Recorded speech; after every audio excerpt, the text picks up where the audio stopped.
Good morning. Katay ulit tayo ng manok. Ayan po mga lods. Ako ay napag-utusan lang ng aking mama. Punta po kami mamaya sa sentro. Kuha po kami ng ninang sa kasal. Pasok! Katay ng katay ng manok.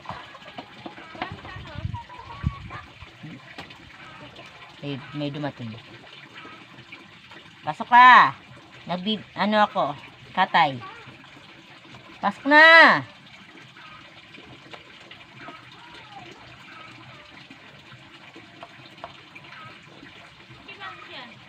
Ha? Lalang. Ako lang. Punta mamaya sa sentro. Ng madrina sa kasal. Saan? Ites. Isa yung anak ko salo naman. Haki ni mama. Sa iban?